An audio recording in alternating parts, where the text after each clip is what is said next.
What is going on, everybody? It's Deep Shot Garry. This is CFB Only. It's Tuesday. It's 7 p.m. Thank you for being here. I'm excited. We've got a great show. We're going to talk about some of the best SEC quarterbacks. We're going to go through Ole Miss's schedule. I'm going to give you kind of a hot take. You'll like it if you're against a team that is always good. If you're a fan of them, you may not like it at all. We'll find out. But again, thank you for being here. Episode 8. So we're going, a lot of people, the March Madness just finished up. Everybody's been talking about college basketball. Sure, we're all enjoying it, but here it's college football only. Now we've got baseball season to think about. The Masters coming up this week, but we never stop talking college football on this channel.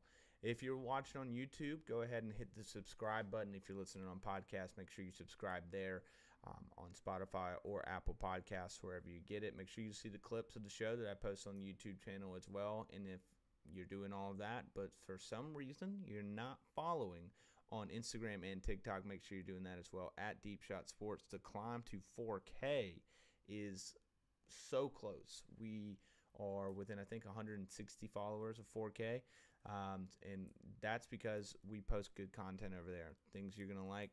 And I think if you're not following, you should go ahead and find a way, click that follow button, and let's get it on from there. You'll enjoy it, especially once we get to the real football season. It'll be a good time. All right, first thing we're going to talk about today, the SEC quarterback rankings, my SEC quarterback rankings. So I decided to do 5. I didn't want to do 10 just because there's a lot of unknowns right now about who's going to be playing quarterback in the SEC. So I decided to do a top 5 list that I'm sure, again, people agree with everything I say, right? Everyone has the same opinions. Everyone has the same exact takes. I've learned that throughout my entire podcasting career or just posting content. Everyone's always going to agree with everything you say. So without further ado, let me pull up my top 5 SEC quarterbacks that I've got. All right, if you're looking on YouTube, you see the list. You can start your discussion now. If you are listening on podcast, get ready. Here we go. We're starting at number 5. At number 5, I got Arch. Oh, I kind of maybe just spoiled that if you're listening on podcast. But no, at number 5, I've got John Mateer. So last year, let me just take you back. Last year, this guy comes from Washington State to Oklahoma. All right, he's with his OC, Ben Arbuckle. Kind of maybe some excitement around him, but a lot of people aren't talking about Oklahoma doing a lot of things dangerous. They had that tough schedule everybody was wanting to talk about. And then what happened? First 5 games, he's the Heisman favorite. And your boy had a ticket on him.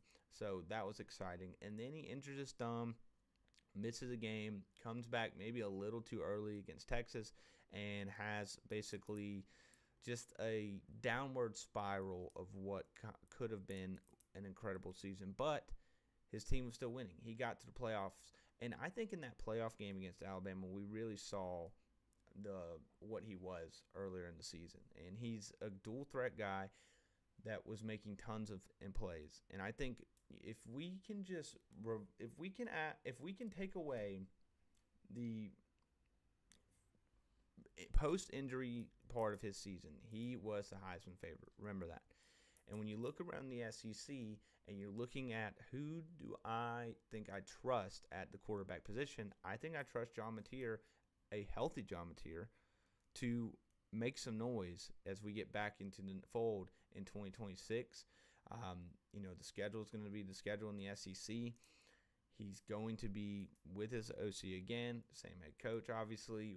Brent Venables, I know he's not an offensive guy, but just the continuity of what they want to accomplish is going to be huge. Can they get a good run game? They didn't have a run game at all, and he was really the run game. That's all stuff we're going to have to find out. But I do believe that John Mateer, when healthy, ready to go, definitely a top 5 quarterback in the SEC. At number 4, I got Byron Brown, Auburn's quarterback. If you've listened to the show, I've said a million nice things about this guy. And, again, he's 6'3", 215, Cam Newton-like build. Not Cam Newton, but Cam Newton-like build. Threw for 3,000, ran for 1,000 last year, scored a bunch of touchdowns. USF was an offensive powerhouse where they were. He's going to be with the same head coach. He's got the same weapons at USF. It's going to be in terms of familiarity with what he's dealing with, not that big of an adjustment now. Playing different defenses, playing better defenses, yes, that'll probably be something he's going to have to adjust to, but I think it won't be that hard. I'm not going to say it's going to be easy, but I don't think it'll be that hard for Byron Brown to adjust to the SEC landscape with the build that he's got, with the pieces he's got, with the coaching he's got. So if that makes sense to everybody, which it makes total sense to me, I think Byron Brown, I've said it again, you can go watch previous episodes, that I think Auburn and specifically Byron Brown are going to be very good this upcoming season. And number 3, I got Gunnar Stockton. I think Gunnar Stockton, first of all, I know he finished 7th in the Heisman last year. Okay, he had a 69.7% completion percentage, so basically 70%. He had, I think, 5 interceptions the whole season to about 30 touchdowns. He threw for almost 3,000 yards. He was the heart and soul of the team. He had so many games. You think about the Tennessee game. You think about the Ole Miss game, the first one. You think about the Texas game. In these big moments where he had to make plays against big competition on the road, at home, did not matter. He did it. The thing with Gunnar Stockton this year is a lot of people talk about he needs to be better reading stuff across the field, maybe all this stuff that you see on tape that I'm probably not smart to talk about. But I think it's undeniable to sit there and think after watching last year, and you progressively get better as a quarterback in college, right? So you have to think he's going to take a leap from where he was last year now. And I think other than the fact that Georgia's wide receiver room is maybe a little edgy, you don't really know what's going to happen there. He's still got good tight ends, Lawson Luckley, Elias Williams. He's going to have a very veteran offensive line with a great run game, with an OC that he's been working with for pretty much his entire college career. I think Gunnar Stockton being a top 3 SEC quarterback, if you don't think he's a top 3 SEC quarterback, then I just don't know if you watched the SEC last year. He was, without a doubt, top 2 last year. I'll say top 2. All right, and number 2, I've got Trinidad Chambliss. He obviously had the whole coming back, not coming back, ineligible, eligible type thing he was dealing with for a while. But he's going to be back in Oxford. Now, he's not going to be with Lane Kiffin. So there, you could make an argument that it's tough to know what exactly he will be. But it doesn't matter to me at this moment, because when you're coming from a place like Ferris State, and you come and do what you do against the SEC the way he did it last season, I know he doesn't have Charlie Weiss. I know he doesn't have Lane Kiffin. He's still got Keewan Lacey, so he's going to have a great running game. That Ole Miss team showed that they are for real when they went to the playoffs and did what they did last year against Georgia. Hung with Miami, was just, got to get a defensive stop away from going to play for a national championship. Trinidad Chambliss is going to be right back on it. I don't see any stopping for this guy. He's too mobile. He's too athletic. He has too good of an arm, and I think he's going to be just as good as he was in 2025 in 2026. And number 1, I've got Arch Manning. Look, I know last year everybody got into this spell of like, well, Arch Manning's going to be the GOAT, blah, blah, blah, blah, blah. And it didn't work out that way, right? Like, nobody's denying that it just did not work out for Arch Manning last year in the way that it should, in the way that people perceived it as. Like, if you go back a year ago, people were saying he was going to be the number 1 pick in this year's draft. Not him, but nobody was saying Fernando Mendoza was, to be fair. But I think Arch Manning has got it all figured out now. A year under his belt, playing college football as a starting quarterback. He got better, obviously progressed throughout the year. He's probably going to know one thing: when to tuck it and run it, when to read the defense better, and the fact that he's just going to have so much talent. Even if he's not the best quarterback in the SEC, he's probably going to look like it. He's probably going to look like it going into next season with the way everything is set up for him. But more than anything, when you see the progression he had last year, like if he had just not done anything last year to get better as the season went on, maybe you could have a discussion. But you could see it. Each and every game, it got easier for him. And I think with the additions of Cam Coleman, he's good. They got a new backfield out there in Texas. It's going to be a good year for Arch Manning. He's going to have that season that is going to make him a number one pick in the next draft, if you ask me. So those are my top 5 quarterbacks in the SEC for 2026. Let me know what you think. All right, next up, I got Ole Miss's 2026 schedule. We've been doing these schedule reviews. Only doing one tonight, a little bit of a shorter show I'm going to put out tonight. But Ole Miss's 2026 schedule is on the board. We obviously just talked about Trinidad Chambliss. Obviously, Pete Golding, a new head coach, bringing back Huon Lacey, losing a couple guys to LSU and things like that. But overall, you have to at least believe that Ole Miss is going to be in every game. They're not going to be an easy out. And if you're a mid to lower tier SEC team, you may not even be beating this team. If you're top tier, maybe you think you've got a good handle on this team this season. But just let's say an early prediction, this team should be still winning around at least 8 to 10 games in 2026. So let's look at their schedule now. All right, week 1, we've got Louisville in Nissan Stadium, by the way. So they play in the Titans Stadium in Nashville. They played once in 2021. That game was in Atlanta. I remember that one. Ole Miss won. So in terms of Louisville, obviously Jeff Brom, they got that quarterback from Ohio State that transferred over. Blanking on the name right now. Terrible with names, but I need to know them. But Louisville's not going to be an easy out. I think if Ole Miss can dominate this game, though, it'll kind of set the tone for what we're looking for out of them in 2026. No denying that. In week 2, we've got Charlotte. Got to play those FCS, or not an FCS school. Don't want to disrespect them. They are in the American, I believe, but one of the worst teams. I believe they went 1-11 last year. So I know everybody's got to play those games. That's when Ole Miss is going to play one of theirs.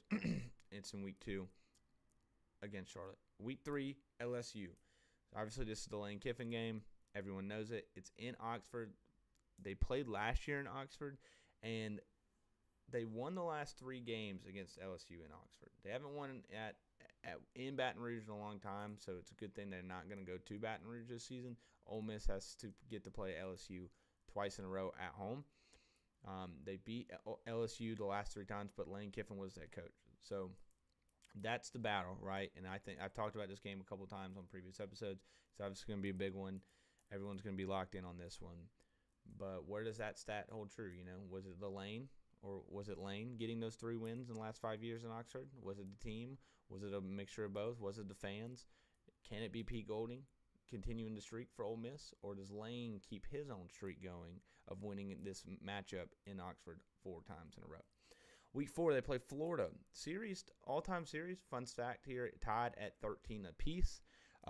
Last time Ole Miss won at Florida was 2008 when they had the Tim Tebow famous speech afterwards where, if you are a college football fan, you know exactly what I'm talking about, that no one's going to work harder, yada, yada, yada. Florida goes on to win a national championship. Obviously, a couple years ago, Ole Miss went into Florida and got their playoff chances taken away when Billy Napier got the win that basically saved his job as well. So this one's going to be a big one early in the season. If Ole Miss wants to be taken serious, this is a game they've got to go out there and win. Week 5, they've got a bye week. So early bye week, I've been talking about that a lot. Like, where do you have your bye week in this one bye week season? They've got it pretty early October. And then they go to Vanderbilt after their bye week. So they have a away game, bye week, another away game. Fun fact, if you didn't know, Ole Miss and Vanderbilt were SEC East and SEC West rivals when they had, everybody had the one they played every year, Georgia, Florida, Florida, LSU, or sorry, not Georgia, Florida, Georgia, Auburn, Florida, LSU, Alabama, Tennessee. Like, those were always East-West matchups that were played every single season. This was one for each of them. They played every single season. First time they played since 23. Jared Curtis will probably be the quarterback for Vanderbilt. This will probably be a big home game for Vanderbilt. But this is an interesting one to have on a bye week. Are they, to have Vanderbilt and then the stretch of what they're going to have after. If I was Ole Miss, I'd probably want to have it a little later in the season. Week 7, they play Missouri. They've played twice since being in the SEC together. 8 all-time matchups. Ole Miss has only won once, so that's an interesting, and it was in 1974. So have not beat Missouri in a long, long time. This is the Austin Simmons homecoming game. Obviously, he played at Ole Miss. Was supposed to be the starter last year. It seemed like everyone thought he was going to be the starter last year, and then boom, Trinidad Chambliss, who I just talked about a little bit earlier, came into the job. Austin Simmons is now at Missouri. You know he's going to want this game hard in Oxford. Week 8, they go to Texas. First time since 2013, these two teams are playing. So first time as SEC opponents. Ole Miss won that game in 2013 on the road in Austin. The win was vacated. I think that was the Houston Nutt or Hugh Freeze days. I think Hugh Freeze is the right one there. But that win was vacated. But Ole Miss has experience winning in that building a long time ago, 13 years ago, but experience nonetheless. And this will be a big one. I mean, what do you think at this point we're looking at after you have Vanderbilt, Missouri, and then go back on the road to Texas? Week 9, they play Auburn. What's their record? Like when they get to this game, obviously I just mentioned it. You know, they play Louisville, Charlotte, LSU, Florida, Vanderbilt, Missouri, at Texas. What is their record before they play Auburn at home on Halloween? That's a question that I'm curious to know. What would their record be at this point in the season? Auburn's going to be a tough one. I've looked in, again, I'll repeat it. I've said nice things about Auburn, Alex Golish, Byron Brown. This is going to be a matchup of two quarterbacks that I think are just going to be the most dynamic and athletic in the entire SEC conference. I find it to be a very intriguing matchup as I sit here in early April. As I do with a lot of these SEC matchups, if I'm being honest. I think they're all very, very intriguing. So we'll see what happens there. Ole Miss, Auburn, Halloween. Week 10, they play Georgia at home. This is a big one they've got at home. Third time in a row, Georgia and Ole Miss are going to play. Ole Miss is, other than Bama, the only team to have beaten Georgia in the SEC since 2020. Obviously, they did it in the playoffs last year, left a bad taste in Georgia's mouth after losing to them on the road and blowing a fourth quarter lead in the same season. But then before that, we all know what happened when they beat Georgia in 2024, and they rushed the field, did the whole thing, seemed like they were locked to go to the playoff before they choked it away to Florida. But this is a game that Georgia is going to have to take very, very seriously because they do not want to start getting the tag that Ole Miss owns them. And it's not something, as a Georgia fan, that I want to have a card on, that Ole Miss owns you. No. We're barely getting over the Alabama stuff right now. So we'll see what happens there. Week 11, they go to Oklahoma. Back-to-back years, they're playing at Oklahoma. So I mentioned earlier, they're playing LSU back-to-back years at home. They're going on the road to Oklahoma in back-to-back years as well, this time in late November or mid-November as compared to maybe mid-October last season. Oklahoma has never beaten Ole Miss. They're 0-3 all time, which is an interesting stat. There's a couple other teams, if you're just curious, that Oklahoma's never beaten the SEC. Georgia's one of them. Vandy's another. Mississippi State, they never played, to be fair. I don't know if they've played Vanderbilt either. But there's a couple teams in the conference that Oklahoma has never beaten. So it's something to think about. Ole Miss is one of them. If Ole Miss can keep Oklahoma from winning a game ever against them, God, then they'll really own somebody. I just talked about that a second ago. They would really own Oklahoma. In Week 12, they play Wofford. There's their FCS game that they got to play. Everyone's got to. There's one in Week 12 for them.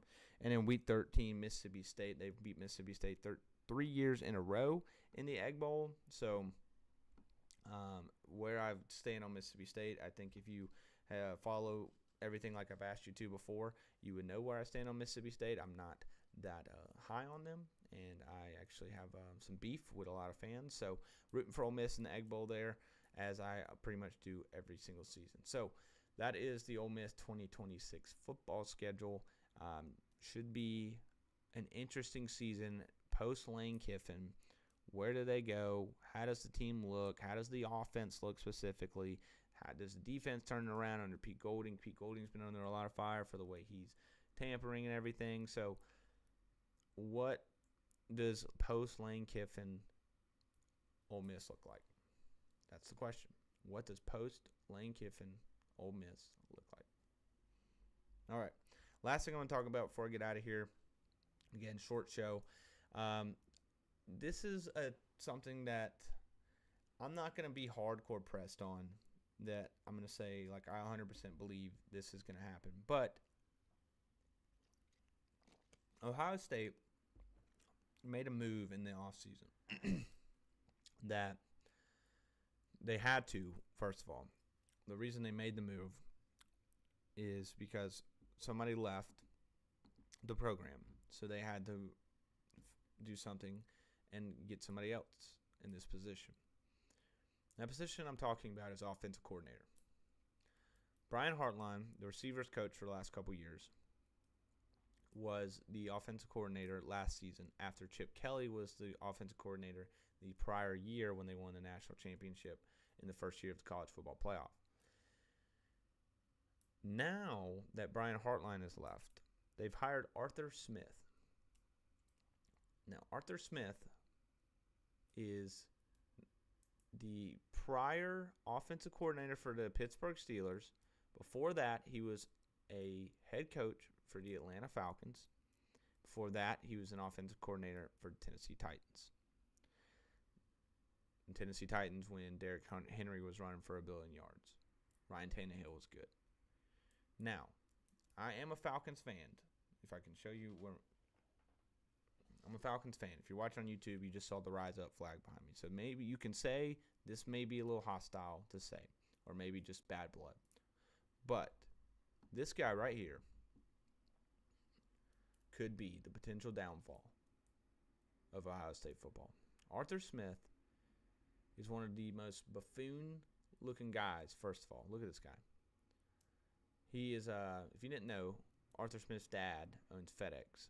So some would say he was kind of given some things in life. Probably was, said, hey, my son wants to be on the football team. Can you give him a grad assistant job or blah, blah. I don't know. I'm making that up. I'm not going to say all that. But what I will say is that Ohio State, a couple years ago when they had Chip Kelly, right, that it was so good. Their offense was great. But they also had moments where they struggled, right? They lost to Michigan. They had brain fart moments against that loss to Oregon. And then everything clicked when they figured it out, right? But the offense is that Arthur Smith has ran in the NFL have been anything but explosive. Okay, the Pittsburgh Steelers the last couple years, ask any Steelers fan, with Aaron Rodgers as their quarterback, Russell Wilson as their quarterback, they haven't been explosive at all. Now, I know the NFL and college is a lot different. He's going to play a lot, less competition in terms of NFL defenses. But Ohio State still has a very tough schedule that we've talked about on this show. Got to play Oregon. Got to go to USC. Got to play Texas. Does he know how to use a dynamic wide receiver? I'm a little concerned that he may not. And I'm just saying that this guy has not really put a lot of successful offensive product out in the NFL, probably since he became the head coach of the Atlanta Falcons and he decided that Desmond Ridder and Marcus Mariota were the right guys at quarterback and basically cost him his job. And the Pittsburgh Steelers gave him Aaron Rodgers, and he couldn't muster up anything in the playoffs.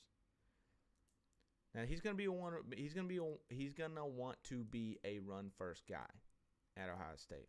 Now maybe Ohio State wants to follow the mold of being a run first team, but think about what I said back when they lost that Michigan game. It was like, oh, let's run the ball. Let's dominate.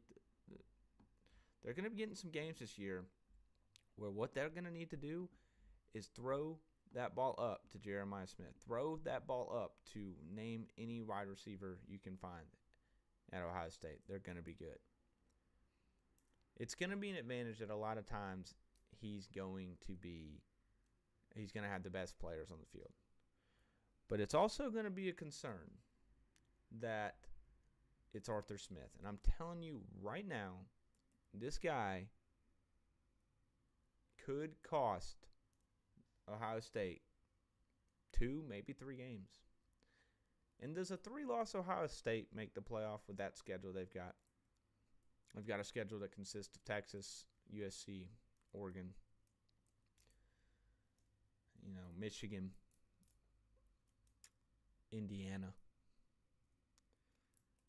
There's some losses in there. And if Arthur Smith decides that he wants to try to ground and pound against these teams that have some of the best defensive lines they're going to see all season, on the road against Texas, on the road against Indiana, on the road against USC, number 1 recruiting class and portal classes.